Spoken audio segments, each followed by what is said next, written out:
गोजर kitchen गार्डनमध्ये आपलं स्वागत आहे. आणि आज आपल्याला करायची आहे कैरीची चटणी. तर मस्तपैकी आंबट गोड चटणी करणार आहोत आणि ते पण झटपट होते बरं का, आणि तोंडी लावायला खूप छान लागते.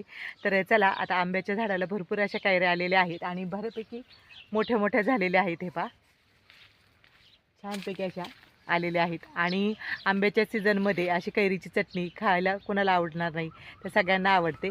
तर चला, आता कैऱ्या आपण काढून घेऊया. तर आपण आता कैऱ्या काढून घेऊया. त्यापूर्वी त्या आंब्याच्या झाडाला पाहू शकता, मस्तपैकी छोटंसं झाड आहे आणि भरपूर अशा कैऱ्या लागलेल्या आहेत. हे पहा, मस्तपैकी लगडलेले आहेत आणि आता पाढे देखील लागतील बरं का काही दिवसामध्ये. तर आपण कैरी काढून घेऊया. आणि एक खाली पडली होती, अशा 2 कैऱ्या आपण घेतलेल्या आहेत. आता कैऱ्या आपण स्वच्छ धुवून घेऊया. तर कैऱ्या आता आपण इथे स्वच्छ धुवून आणलेले आहेत आणि आता आपण कट करून घेऊया. तर देठाची बाजू जी चिकाची आहे ते आपण कट करून घेऊया आणि स्वच्छ धुवून घ्यायच्या, कारण काय भरपूर असा चिक निघतो बघा, त्याच्यामुळे व्यवस्थित कट करून घ्यायच्या. आता आपण साल काढणार नाही याची, तर किसणीच्या साहाय्याने आपण ही कैरी किसून घ्यायची आहे.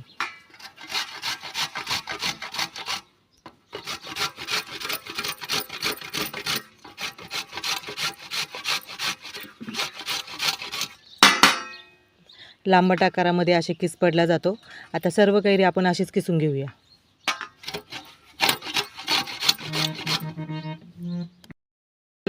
सर्व किसून झालेली आहे आणि छानपैकी अशी आंबट गोड अशी कैरी आहे. तर अशाच पद्धतीमध्ये किसून घ्यायची. तर चूल आपण पेटून घेतलेली आहे, कढई ठेवून घेऊया. शेंगदाणे घेतलेले आहेत, शेंगदाणे आता भाजून घ्यायचे आहेत आणि खरपूस असे भाजून घ्यायचे.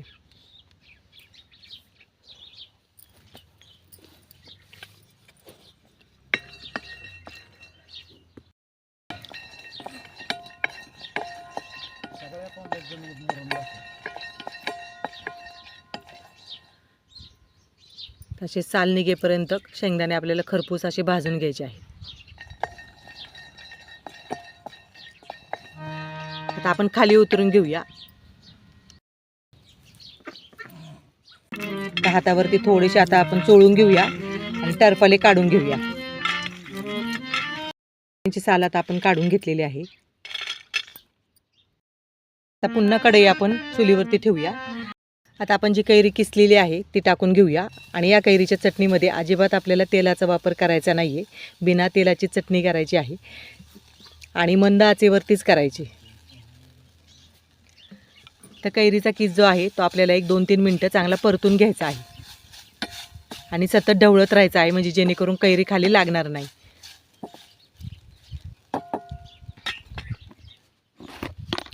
आता यामध्ये आपल्याला चवीनुसार मीठ टाकून घ्यायचं आहे. त्याच्यानंतर कैरी आपण 2-3 मिनटं परतून घेऊया. थोडी मऊसूत होऊन जाईल, कारण मिठामुळे पाणी सुटलं जातं आणि मग कैरी 1-2-3 मिनटामध्येच अशी पूर्ण अशा प्रकारची होते. कैरी चांगली परतल्याच्या नंतर अशी मऊसूद होते. आता यामध्ये आपल्याला चवीनुसार थोडीशी हळद टाकायची आहे, थोडंसं लाल तिखट गरजेनुसार किंवा आवडीनुसार. तर पुन्हा एकदा आपण परतून घेऊया.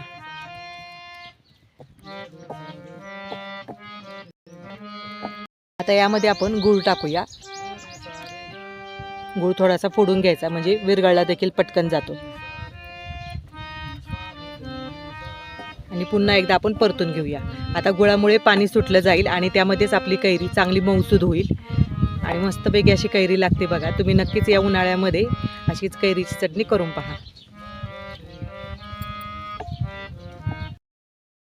2-3 मिनिटानंतर इथे गूळ चांगला आपला विरघळला गेला आहे आणि मस्तपैकी आपली कैरीची चटणी येते जवळजवळ झालेलीच आहे. हे पहा, भारी दिसते की नाही. आता यामध्ये थोडीशी अजून चटपटीत होण्यासाठी आपण इथे भाजलेल्या जिरेची पावडर टाकूया.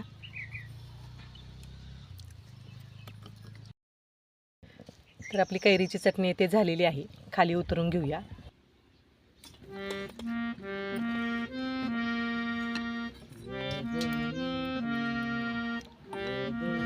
मस्तपैकी अशी चटपटीत होते खाण्यासाठी.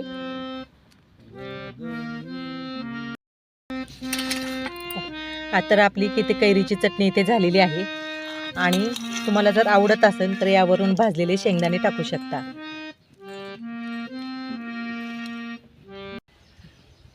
तर आपली कैरीची चटणी इथे झालेली आहे. आणि आज केलेली कैरीची चटणी जर तुम्हाला आवडली असेल तर हा व्हिडिओ जास्तीत जास्त शेअर करा, लाईक करा आणि सबस्क्राईब करायला विसरू नका. आणि या उन्हाळ्यामध्ये अशी चटपटीत चटणी करायला नक्कीच विसरू नका. तर चला भेटूया अशाच एका नवीन व्हिडिओमध्ये. तोपर्यंत बाय बाय.